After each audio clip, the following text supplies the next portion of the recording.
You are listening to The Briefing, first broadcast on the 29th of April 2025 on Monocle Radio.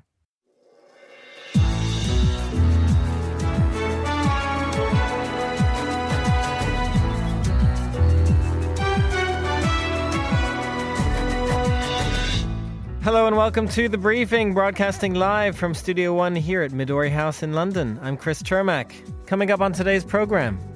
We've shown for the last 150 some odd years that we are our own country and we will continue to be our own. And I think we need a leader right now that's going to continue standing up for Canadian morals and values.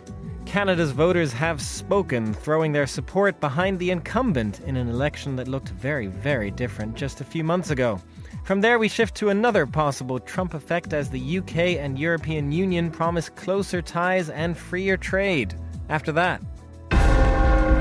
The Pope is dead.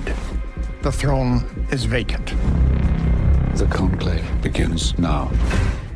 The real-life conclave is set to begin next week. We'll ask what sort of direction we can expect from a newly elected Pope. We'll also get the latest business headlines and a roundup of film news. All that right here on The Briefing with me, Chris Chermak.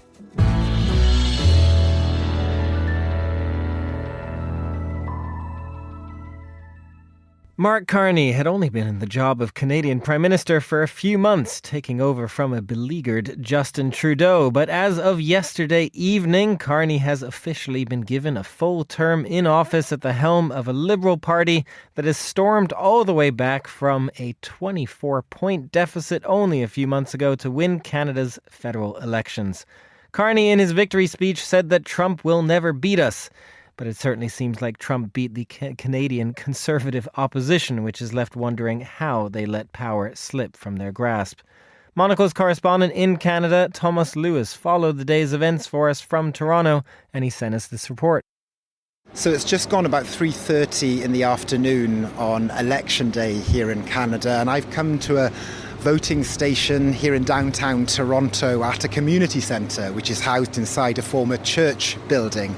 And one of the election workers who's working here today, who I've just spoken to, has said that there has been a steady stream of voters casting their ballots throughout the day here on Election Day so far. Now, coming into Election Day, the expectation has been that voter turnout will be high. Early voting, which took place over 5 days over the Easter weekend, saw a record number of Canadians casting their ballots early. About 7.3 million people did so during that early voting period. So to gauge the mood on Election Day during this extraordinary election campaign here in Canada, I spoke to some of those who've cast their ballots here at this voting station here in downtown Toronto. It's certainly an unusual election. As I say to friends from abroad, Canadians are really freaked out and afraid right now. We're focused on a problem that seems beyond our scope of control, and all we can do is try to elect a good leader who's well suited to dealing with the erratic politician who's in charge of the United States right now. It's surprising how people are reacting. We're not known for being a flag-waving, highly nationalist country. We kind of play that down because of our own character, I guess. We owe Donald Trump a great gratitude for uniting Canadians against him. Even the Quebec sovereigntists are fighting for Canada. I did vote for Mark Carney because I thought that he had a good background. He's been in a position, high position in banking, so he's made a lot of really tough decisions for large corporations. And I feel like because of that background and, the history of to get where he is, he would be someone that would continue to make good decisions into the future. Yeah. And is the Liberal Party a party you would vote for usually? I actually usually vote for NDP, but at this point in time, I felt like their position wasn't strong enough with the situation that was going on the border, so I felt more inclined to vote Liberal this time around. I think in a time of kind of turmoil and a time of really being hammered down and and pressured into something, I think we need a leader who's going to stand up and say that, no, we are our own thing and we will always be our own thing. We fought to get to this point, and we've shown for the last 150 some odd years that we are our own country and we will continue to be our own. And I think we need a leader right now that's going to continue standing up for Canadian morals and values. Yeah. It's really remarkable, I think, seeing the upturn in Canadian pride, after a while of kind of, we're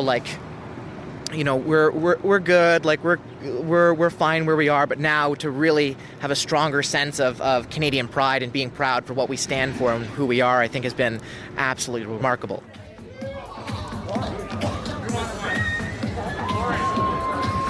So it's just gone 9:30 p.m. Eastern Time, and the bulk of polling stations across Canada have now closed. So we are waiting for a big tranche of results to start coming in.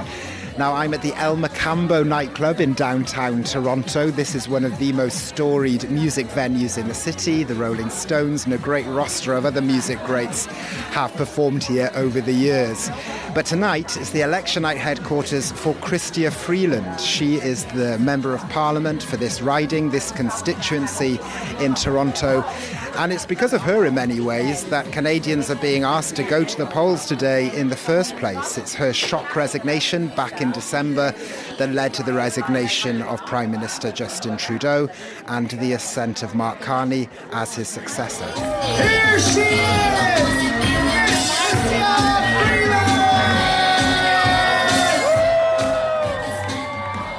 It's been an election when it's been clear to me and everyone I've spoken to how high the stakes were. And it's been an election, I think it's been a moment when we've all fallen in love with our country, haven't we? We've remembered how amazing Canada is. And I felt that. I felt that everywhere I've gone. People getting it, seeing it. This wave of patriotism. We have to take this critical moment. We have to harness this wave of passion for Canada, this recognition of how lucky we are to be Canadian and how much more we have to do together. We have to harness that right now, today. Okay, maybe not tonight, maybe we have fun tonight, but tomorrow, to start building Canada, making Canada even better than it ever has been. Well, I think there's been a sense that it's a very important election, more so than any other election that we've had in the history of our country. And I think there's been a sense of, confidence that's been built up once we've had Mark Carney take over. He's really turned around the fortunes of the party. He's really, captured a lot of people's attention for the better. So I think, overall, he tried to run a campaign that was built on positivity. It was built on, building a stronger Canada. It was built on unity, bringing Canadians together. So I think that's why we're seeing a victory tonight, because he was able to run on a very positive message. For this election, unlike previous elections, everybody was talking about him. Like everybody you met, everybody you went to a restaurant with, everybody in your family, like election talk was almost pervasive across every conversation. And it's extraordinary to see the difference in the amount of people that are voting Liberal now. And I think the way the country is pulled together, regardless of how you vote, I think we're very proud of our democracy.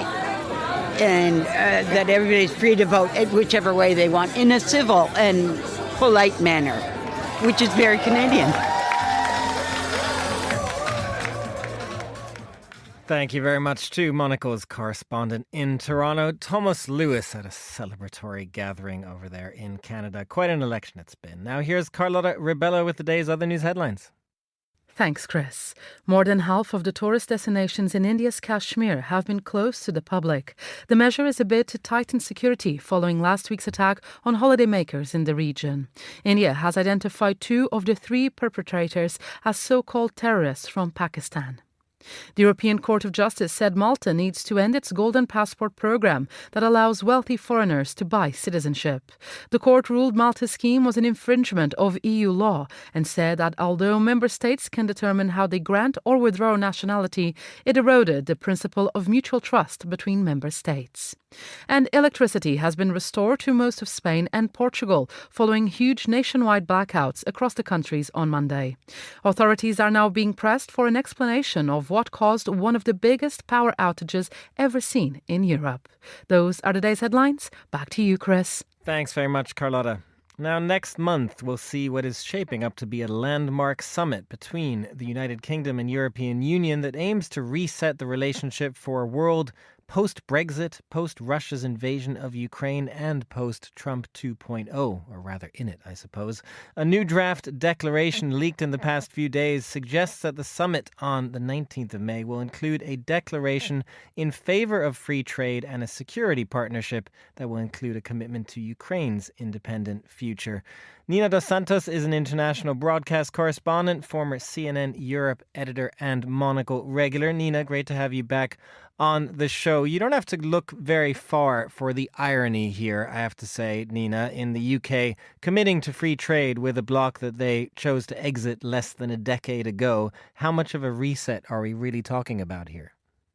Hi there, Chris. Well, obviously, this is, the delicate tentative steps towards a closer relationship with the EU, one that the UK obviously turned its back on almost a decade ago, but that was under a previous government that was a Conservative government after a very closely fought referendum that left a lot of people in the UK very dissatisfied with this momentous political decision. It also left Brussels, licking a few political wounds as well. But, these awkward bedfellows have now had to come together because of course, the trading chaos that has been caused by the new Donald Trump administration. He's slapped tariffs not just on the EU, even if there's been a little bit of a hiatus on that for the moment, of the tune of about 20%. Ditto for the UK. So both of these two countries urgently need to find a way around their trading impasses that have been caused by Brexit.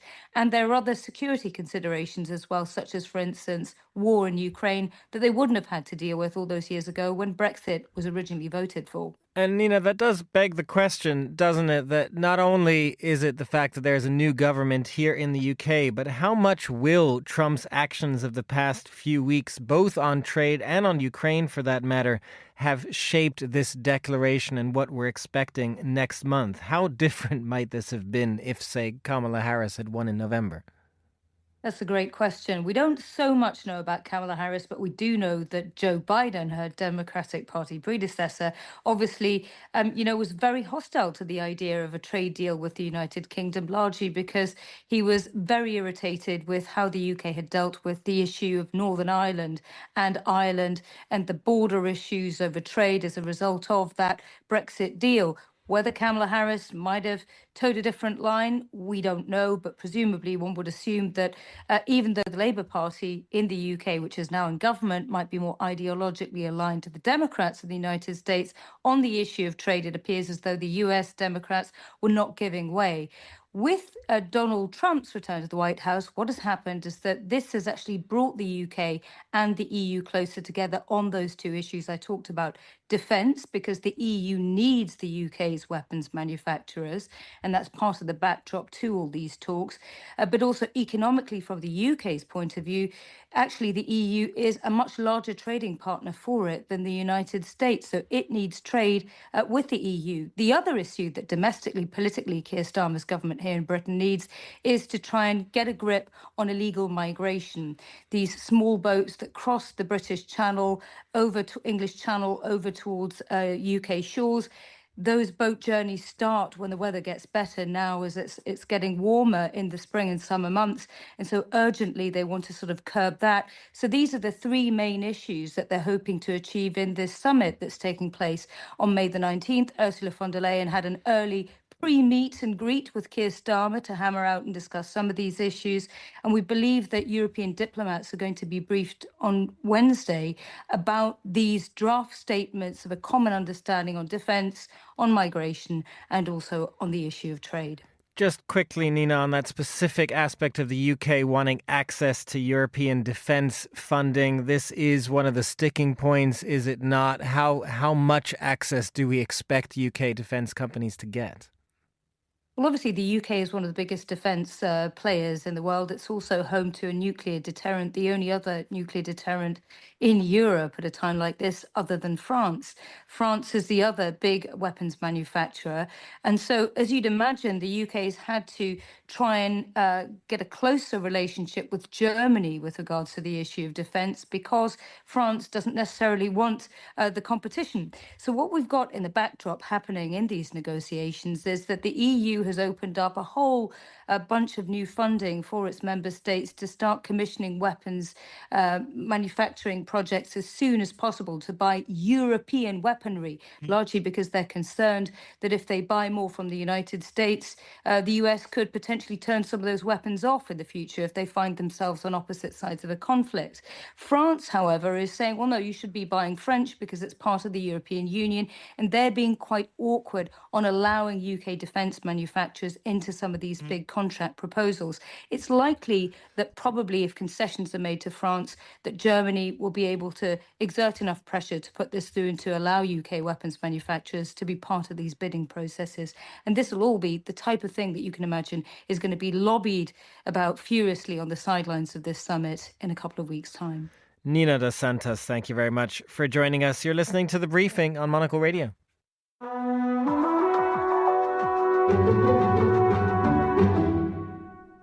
You are back with The Briefing. I'm Chris Chermak. Next week, on Wednesday, the 7th of May, the secretive conclave to elect a new Catholic Pope will officially begin. And after more than a decade of a Catholic leader in Pope Francis, who had looked to change the tone and perception of the Church, the question now becomes whether the future Pope will continue in the same vein or take a step in another direction. Well, Miriam Duignan is Executive Director of the Wingard's Institute for Catholic Research and joins me now on the line. Miriam, great to have you on the show. It would be a little awkward to rate the Catholic Church as a progressive institution, but how much did Pope Francis change the nature of dialogue in the Church? Hi, Chris. Yes, you're right. We wouldn't call it progressive, but Pope Francis has certainly given the world the impression that the Catholic Church could become more progressive and that he himself was a progressive. And certainly he opened up dialogue within the Church and outside the Church in a way that his predecessors had not. You know, in the past, Pope Benedict, for example, we were forbidden from talking about contested issues in the Church, like women priests, for example, contraception, divorced people, homosexual relationships. It was strictly forbidden, and priests could be fired, nuns could be fired for even talking about these topics. And then Pope Francis came along and had this sort of ask me anything approach, you know, especially in his press conferences with the media and engaging with people in a much more open way. So he really did change the nature of dialogue in that Catholics around the world were emboldened and encouraged to express their opinion. You may have heard reference to a process called synodality, which is where there was a very big meeting, mostly clerics, but some lay people, unordained people were invited to join in.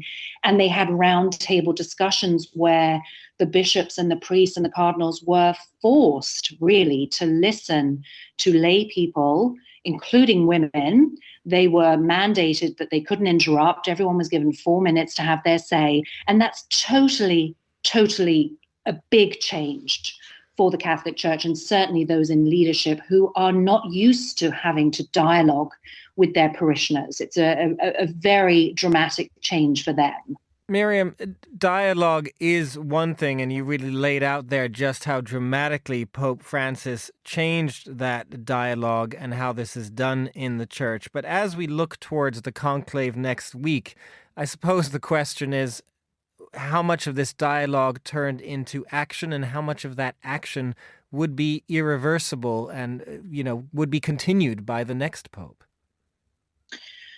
Well, its dialogue is not mandatory. It was a new tone, it was a new practice, but it wasn't a policy, it's not a law. Pope Francis did try to change some things. So, for example, the church law is called canon law.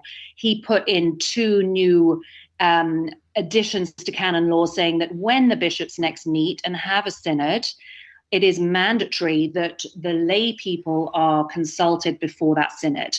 But that doesn't mean that any, synods will be called. You could just say, okay, we're going to stop all of this and stop the talking and stop the dialogue. So it is mostly reversible, all of the changes in tone. And, yes, women were appointed to certain roles in the Vatican, of course, not ordained as priests or deacons and still second-class citizens. But they do now have managerial positions in the Vatican. But that, again, is the sort of illusion of progressiveness, because all of those women, no matter how well qualified, no matter how experienced, will always come under the supervision of a man. And that hasn't changed and is very unlikely to change anytime soon. And Miriam, the other question, I suppose, at this point is to what extent cardinals and others in the church had responded to the openness that Pope Francis showed, because that also, therefore, will become the question about whether this continues going forward. Do we feel like there was an understanding for the role that he played, or might there be cardinals that prefer a return to the interpretations of the church's role under, say, Pope Benedict before him? Yes, absolutely.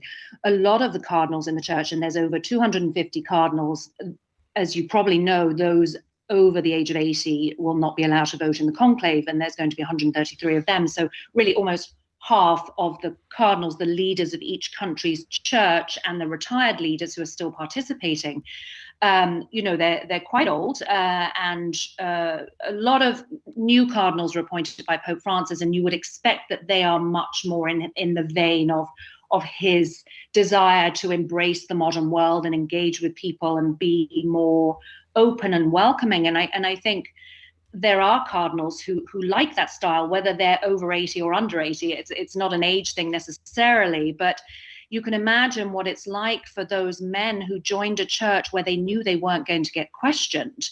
Everything is very black and white. These are our rules, these are our teachings, and no one can question us, and we will never need to defend them.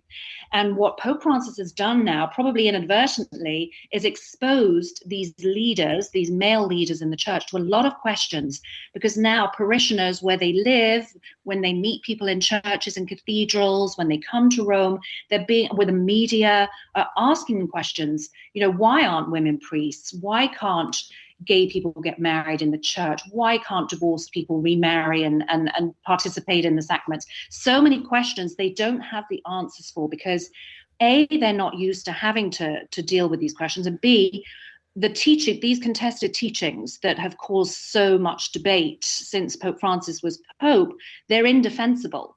The cardinal, we have proven at the Institute through our studies that there is no good reason to defend these contested teachings that people simply do not agree with, because they are based on misinterpretations and often intentional misinterpretations. And so the dialogue is a problem for a lot of cardinals, because they simply don't want to be confronted with these very difficult questions, and they would like for that process to stop, frankly. Miriam Duignan, we're going to have to leave it there. That was Miriam Duignan of the Wingards Institute for Catholic Research. Thank you very much for joining us. You're listening to The Briefing on Monocle Radio.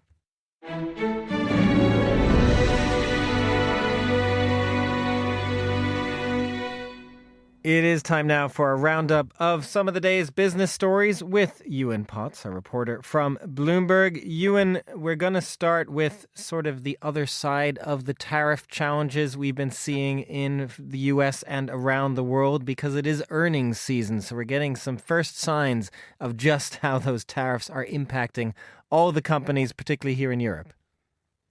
Chris, once every 3 months, the world's biggest companies report earnings. So check in on how things are going. We get very excited about this at Bloomberg. The mega US tech companies, always interesting, they're coming up later this week. But today, the focus is here in Europe. And the question that everybody wants answered is, how are they facing up to tariffs? and the uncertainty around US trade policy. But the answer, if you're a bank with a trading division, is very nicely, thank you. Germany's biggest lender, Deutsche Bank, just reported record revenue in its fixed income and currencies trading business. And the volatility has been useful so far for Europe's most valuable bank, HSBC, based here in London. Its pre-tax profit came in well ahead of estimates. But as the largest non-US clearer of dollars, HSBC is highly exposed to the growing rift between Washington and Beijing. But away from the banking sector, fair to say the trade war is proving a headwind for many companies. French industrial giant Schneider Electric's reported disappointing sales growth today. That's despite strong demand for data center infrastructure, all that build out for the AI expansion. It said that sales in other parts of its business are being hit by the macro uncertainty, which is hitting consumer confidence. It's always interesting how there's at least one group that benefits even in a negative environment, in this case, the banks. And when it comes to tariffs as well, you did mention China in there. They've been pushing for other nations to stand firm and not embolden the United States and their leader, who they have termed a bully. Yeah, strong words, Chris. China's top diplomat warning countries against caving into Donald Trump's tariff threats. Wang Yi saying that appeasement will only embolden the bully, as you say. It's another sign that China is not going to back down in the US trade war. Really interesting piece on the Bloomberg website today about how the US president's aggressive stance towards China is unleashing a wave of support for Xi Jinping. The Chinese Communist Party's faced really a number of troubles over the past few years. Those strict COVID lockdowns, a slowing economy, and attacks on entrepreneurs. But according to dozens of people across business and government circles that we've spoken to, a solid consensus is emerging in China to fight back hard against Donald Trump's policies. Now, at the current levels, Bloomberg Economics calculates that tariffs could wipe out more than 80% of China's exports to the US. So that would be a massive problem for Beijing, of course. But it's also a problem for the United States. Donald Trump and his economic team, I'm sure, will be aware of how dependent some sectors are in the US on Chinese imports. And at the moment, companies have just been putting imports on hold. But if these 145% tariffs continue for much longer, then there are going to be some pretty hefty price increases feeding through into the shops across America. And that is going to be a big political problem for the White House. Will be really interesting to see what happens once those price increases hit. Ewan Protz of Bloomberg, thank you very much for joining us. This is The Briefing.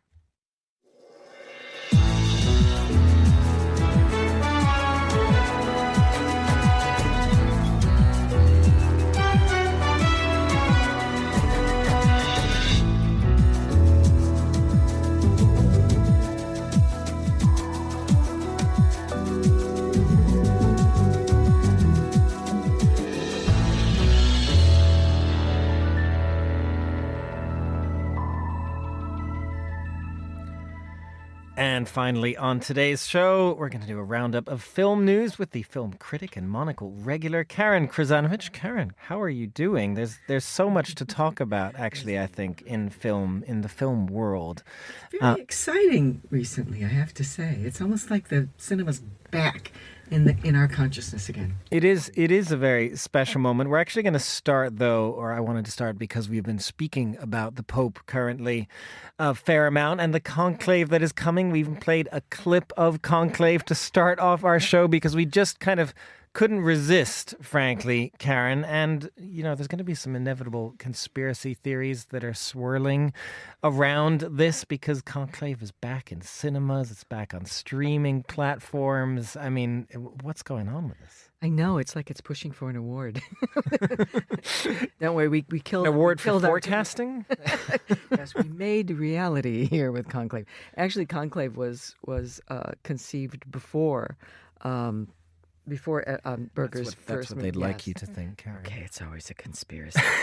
But the great thing about conclave is that, okay, it's great that it's back in the cinema. It's great that it's streaming, and it's great it's available to people. A lot of people look at it.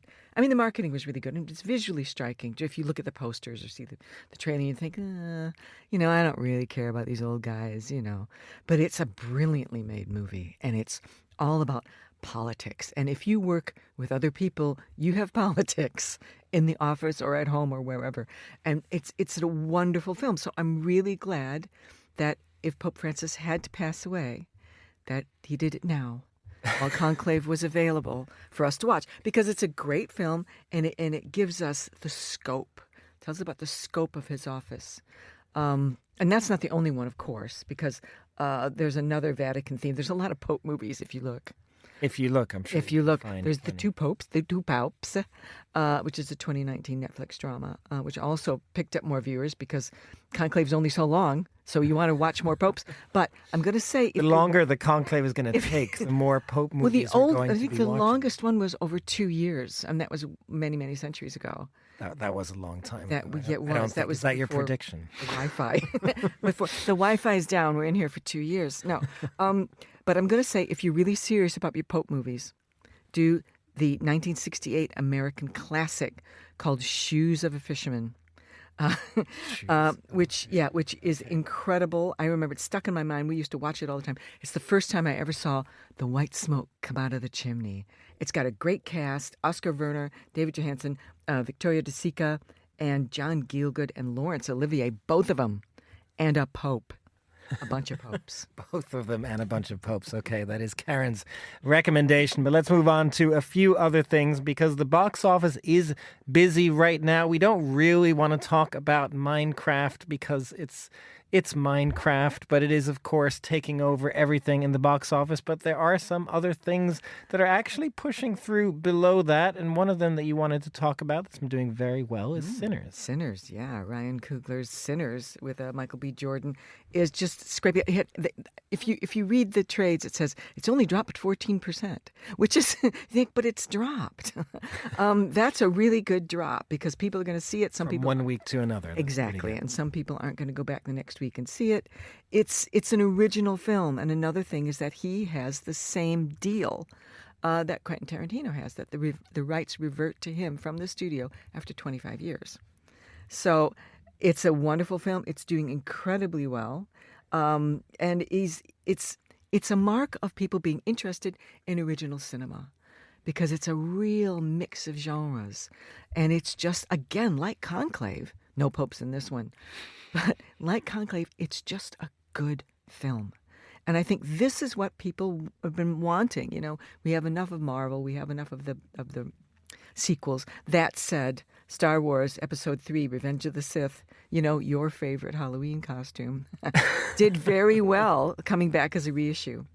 And it's arguably the best one of that series. So there you go. There's something for a little bit for everybody. But can I just say, okay, I believe it was this week or last week, The Accountant 2 came out, which is a sequel to Ben Affleck's Accountant. The Accountant, you think, Ben Affleck playing an accountant, I don't want to see that. Yeah, don't get me started. This is really good. This one's really good. It's Is this really one Ben good. Affleck film I really should see? You know, I'm not a big fan, but he's great in this.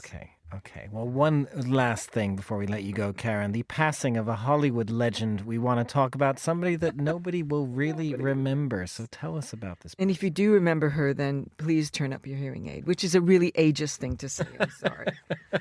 Turn up the radio. Okay, the passing. I can say that. I'm a bit deaf. So, Cara Sue Collins. She was a child actress in the 1930s and 40s who worked with Greta Garbo, Claudette Colbert, Betty Davis, you know her, Irene Dunn, Merle Oberon. She's just passed away at 98. And she has been in so many wonderful things. Queen Christina. I mean, how many people in their career could say that they were chosen by Greta Garbo to play a younger her? It's incredible. She retired at the age of 18. And I love this quote that she said in a 2019 interview. I wanted to enjoy the luxury of anonymity. So the next time you're not getting clicks on your TikTok or your Instagram isn't getting enough hits, just remember the words of the late, beloved Cara Sue Collins. The luxury of anonymity, Cara Sue Collins. We remember you. Karen Krzanovich, thank you very much for joining us. That is all the time we have for this edition of The Briefing. It was produced by Monica Lillis. Our researcher was Francesca Jokes and our studio manager was Lily Austin. The Briefing is back tomorrow at the same time. I'm Chris Chermak. Goodbye and thanks for listening.